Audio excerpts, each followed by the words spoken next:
What's going on, everybody? It's your boy Payne. Welcome back to another Street Fighter Duel video. Alright guys, done my workout and I am here to talk about the EX move tier list. Now this is something I promised you guys because they've introduced Resonance now and we've got enough EX moves in here where I think I need to do a new video. So we're going to tackle this way the same way we did every other tier list. We're going to talk about EX moves in PVE, PvP, bosses. Okay, so we're going to do 3 different tier lists. We're going to start off with PvE, and the way I'm going to tackle this, guys, is simply doing it this way. Okay, we're going to do 1 star, so the rating on 1 star, and then we're going to consider how it looks at 3 stars. Okay, so I'm going to put the accumulated rating together, and then we're going to place it based on where I think you should go. Now, if it's an S, we're going to do S, A, B, C, D.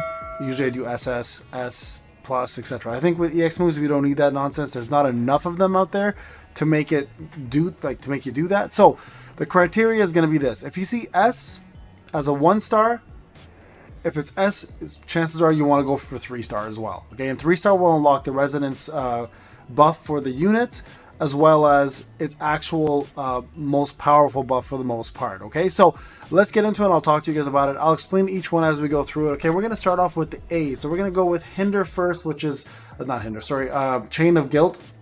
I always call it Hinder because that's the move that it is. And this one here is a Cody specific resonance, but it can be applied obviously to anybody without the extra unique move.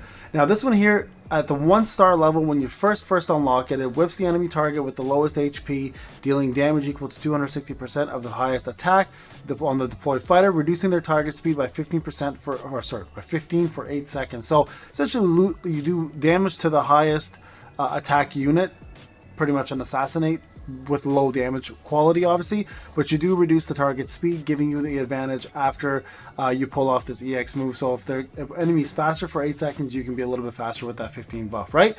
So at 1 star, it increases the damage to 888%. At 3 stars, to unlock Resonance, it does 40% base chance to inflict Hinder for 3 seconds. So this one here with the Resonance, it works differently for 2 different units, right? So for B Cody, it does Lonely Fugitive, which increases the tornado damage to 130% of attack. If you don't know how Resonance works, essentially, guys, if you equip it to the right character, they get a level 5 passive. All passives go to level 4. If you equip it on Mayor Cody, deal 80% more damage to targets with Duel. So that's actually a really, really big one. The Resonance itself is phenomenal for Mayor Cody. Unfortunately, Mayor Cody as a character is not that good. In terms of what everybody else gets from Resonance, it's HP and an attack only.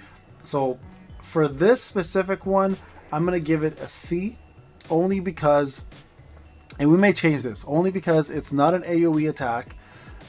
Hinder itself as a speed reduction at 8 seconds is really not that important, to be quite honest with you, unless it's on a boss.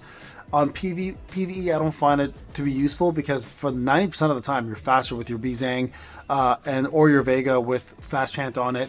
And then in terms of actual damage, sniping the unit with the lowest or the highest attack, honestly, it doesn't do enough damage for it to be warranted to be used very often. But at the end of the day, it's one of the free-to-play ones, so it isn't the worst.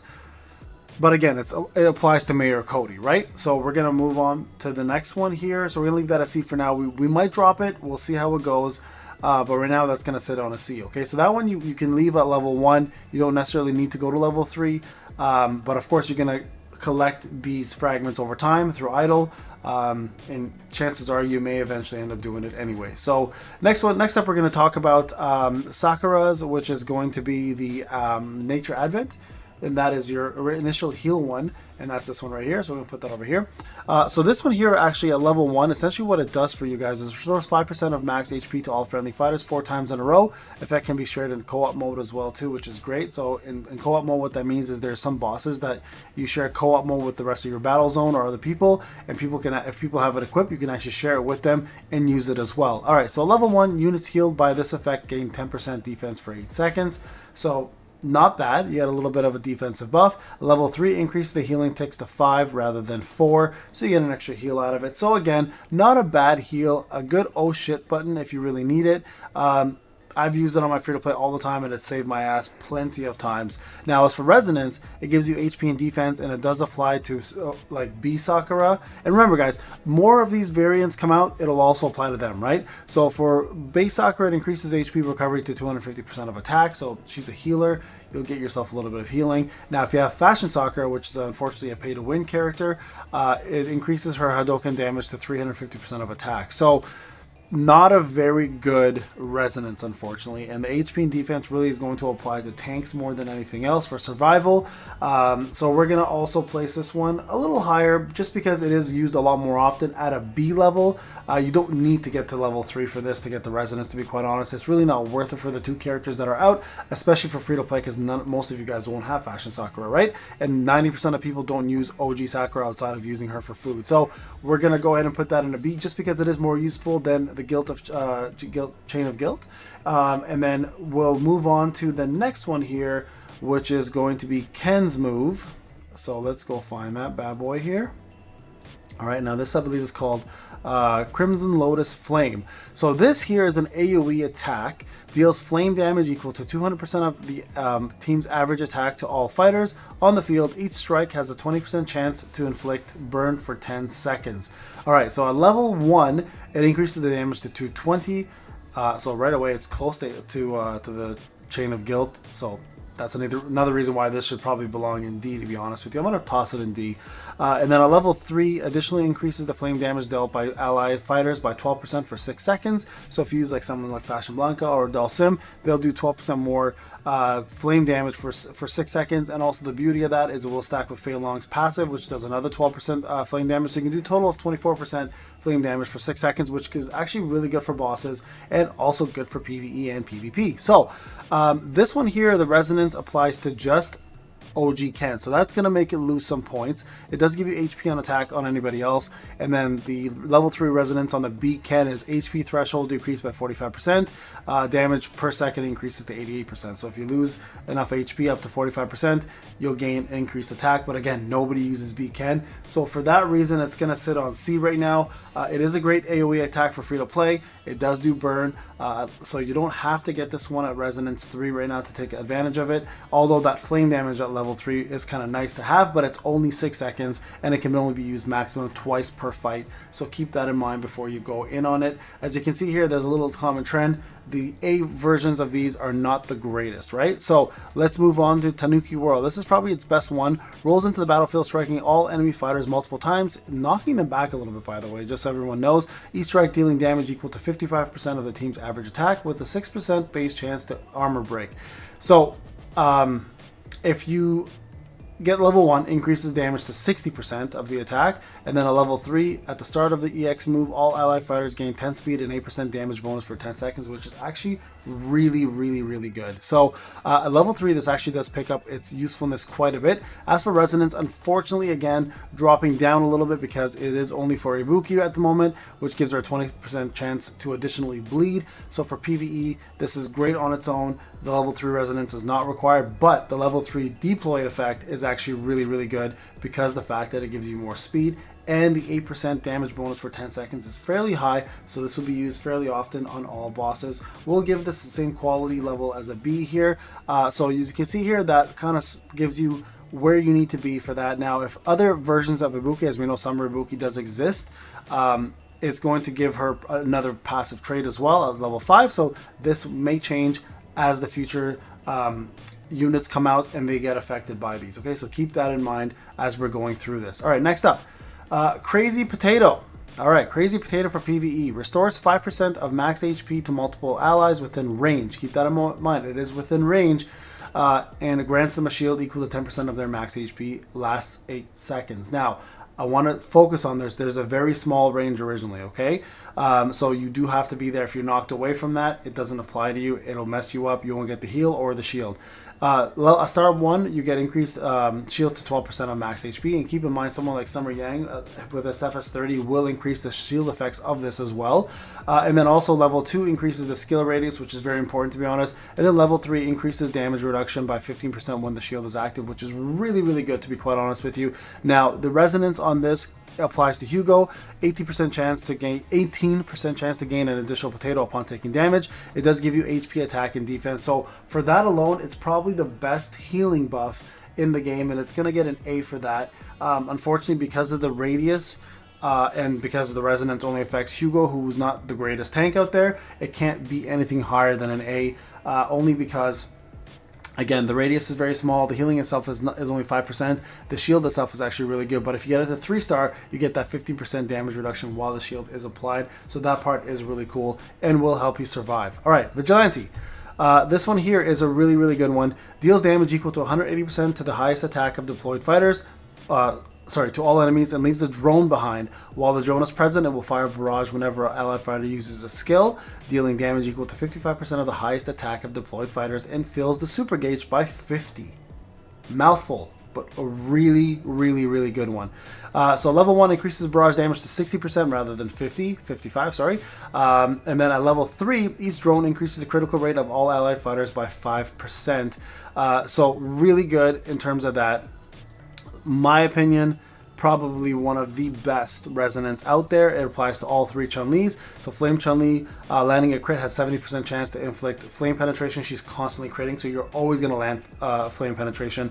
OG Chun-Li increases her attack by, increases the heavenly kicks attacks by additional 6% when this triggers. Last 12 seconds, stacks up to 6 times. And then H Chun-Li, when a wind vortex is on the field, that absorbs 20% of damage rather than 25. So easily S-class. One of the best EX moves in the game. It is one that is highly recommended for all content, boss, PVE, PvP. It will gain you a drone, more damage, more super bar, more crit at level 3, and your Chun-Lis will do more damage, which is pretty much the goal for everyone who uses Chun-Li on the board. All right, moving on to Breath of Rage.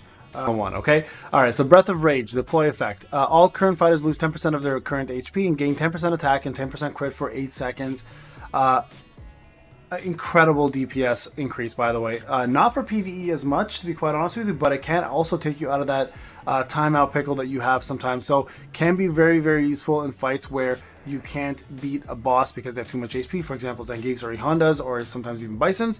With the level 1 star, increases attack by 12% rather than 10. And then level 3, this is where it becomes the best damage dealing EX in the game. While the EX move is active, for every 1% of missing HP, damage bonus is additionally increased by 0.2%. So incredible. Now, in terms of resonance, it applies to both Ryus. The B Ryu, which increases damage to 450% of attack, not a big deal. But Mad Ryu, what it does is increases Hadouken damage to 480% of attack. Now, this does not apply to his Hadouken that he does when he's low on HP or if he has killed somebody. That is a different damage multiplier. This one applies to the Hadouken that he actually fires on his own with a special. Okay, so just so you guys know that. Now, this one here for PvE, it's kind of a 3 stars. It super shines. A 1 star, it's good. So I'm gonna put this at A because it does also make you lose a little bit of HP, which a lot of people use street poison for. So you're not going to be able to heal back from that, and that can be kind of critical in some fights. Now in in boss fights, this is going to be definitely top tier. So just keep in mind, this is a PvE tier list. So disregard this one; it's irrelevant. Okay, so moving on to let's go with Akuma's next, just so you guys know what it is. So this one here is He of 1,000 Fists. This one grants the ally fighter with the highest attack Deva status for 12 seconds for every damage equivalent to 100% of max HP dealt. While in Deva status, permanently gain 5% attack boost, stacks up to 3 times. So Deva status lasts for 15 seconds at 1 star. Then at 3 stars, each stack also increases flame damage and soul damage by 5%. So really made for him, but can also be used for Bisons, Dhalsims, Vipers, etc. who do flame damage, or even Fashion Blancas, right? So it does target only the unit with the highest attack and gives them Deva status, so it's not a mass AoE like Breath of Rage is for your whole team, okay?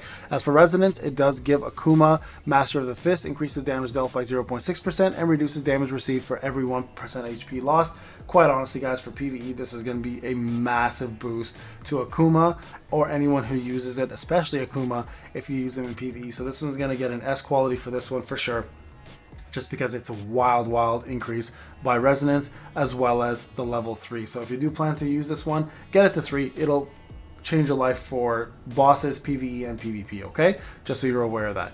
All right, moving on. Let's jump on to Toxic Love. Here we go, Toxic Love.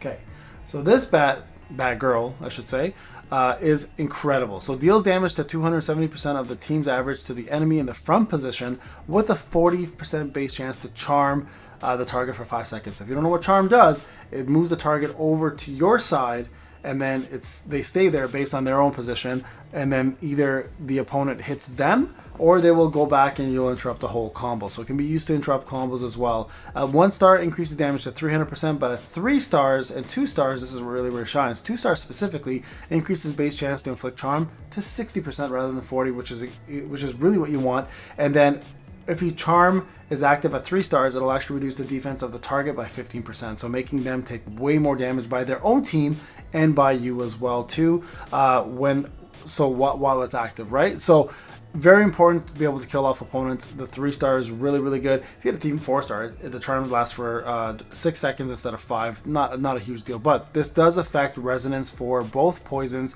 Captive Curse, which is for street poison, reduces target intervals to 8 seconds rather than, I believe, 10.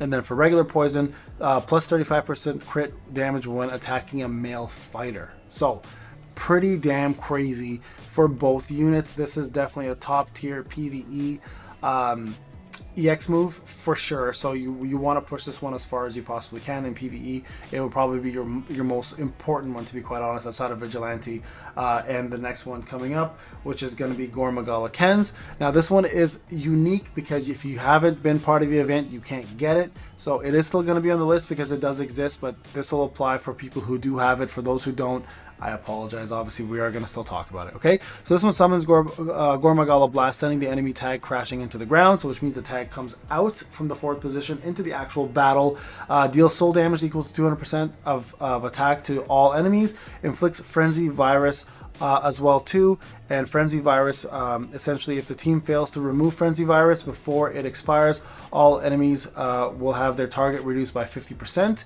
And then additionally at 1 star, the enemies will also have their healing reduced by 20% for 15 seconds. And then at 3 stars, they'll also have their attack reduced by 10% and their dodge reduced. And at 2 stars, they'll have their all teammates receive increase crit damage for 15 seconds by 15%. So it increases your crit damage, decreases their defense, their dodge, and their attack. Now, of course, this resonance is going to belong to MH Ken, which increases his Dragon Curse amount every time the opponent fails to take it off. They'll reduce the opponent's damage dealt by 30% instead of 25%. So an extra 5% damage dealt reduction on the opponent. This is easily one of the best EX moves in the game, bar none. Applies to all content. Unfortunately, it is not eligible to be gotten outside of the event, so this is going to be a problem. So if you have it, work on it. If you don't, you obviously know how good it is now, and the fact is you just unfortunately can't get it. And this brings us to the last one here, okay, and that's Satsui no Iki, the newest one that just came out. So we'll talk about what it does. Assassin no Iki descends onto the enemy. All friendly fighters ignore their pain and take 60% less damage for 5 seconds. That's for you. So for 5 seconds, you take 60% less damage. However, after the 5 seconds is done, there's a backlash, and you actually take 100% of the damage reduction over the next 8 seconds. So you take way more damage after the 5 seconds. So this is your oh shit button at the end, or for like a boss fight where you know you're about to die, you hit it, you can pull off another combo or so. And then of course, damage effect ignores any shields and damage immunities effect is active. This works both ways, just so you know. You can also get your Bison one shot once the 5 seconds is over on the enemy, and it's 8 seconds, and it's your turn for 8 seconds, okay? Fighters take 65% less damage rather than the 60 on the 1 star, and then the 3 star, of course, increases effect resistance by 60% when it's active, and then reduces, for level 2, just reduces the backlash damage to 90% rather than 100. So resonance-wise, it does make Evil Ryu give you more damage. I believe it goes from 20% to 25%, so you get a 5% increase in damage. So not bad, but for PvE guys, this is, I would say, honestly, close to a B for me personally. I'll give it an A to be generous, because there are situations where you can pop it, survive, kill like a Bison or someone if you don't have Evil Ryu on your team. Your other teammates can do it, but realistically, it's also a bigger crux than it is a benefit. All right, so there you guys have it. That is the rollout, complete rollout for PvE guys. If you have any questions, let me know. I will do the PvP and the boss ones tomorrow, but I wanted to get this one out at least so you guys have an idea of how it all works out. All right, guys, this is Payne. If you have any questions, let me know. Remember, if this is going from initial effect to 1-star to 3-star, okay? So I would say these up here for sure get 3-star. These here is your choice for PVE specifically, okay? These here, you'll just get over time. Don't rush those, okay? But these ones here, you can resummon for these and get yourself the 3 stars because they're absolutely worth it. So this is Payne. If you have any questions, guys, remember PVE specifically, PvP, and I'll do the PvP and boss one together in the same video. I apologize, it's just really late, so I need to get to sleep. But there you guys have it. There's the EX moves for PvE. Again, let me know in the comment sections what you think. If you agree, if not, let me know why, and we can discuss it like we always do, like gentlemen and gentlewomen. All right, I'll talk to you guys in the next one.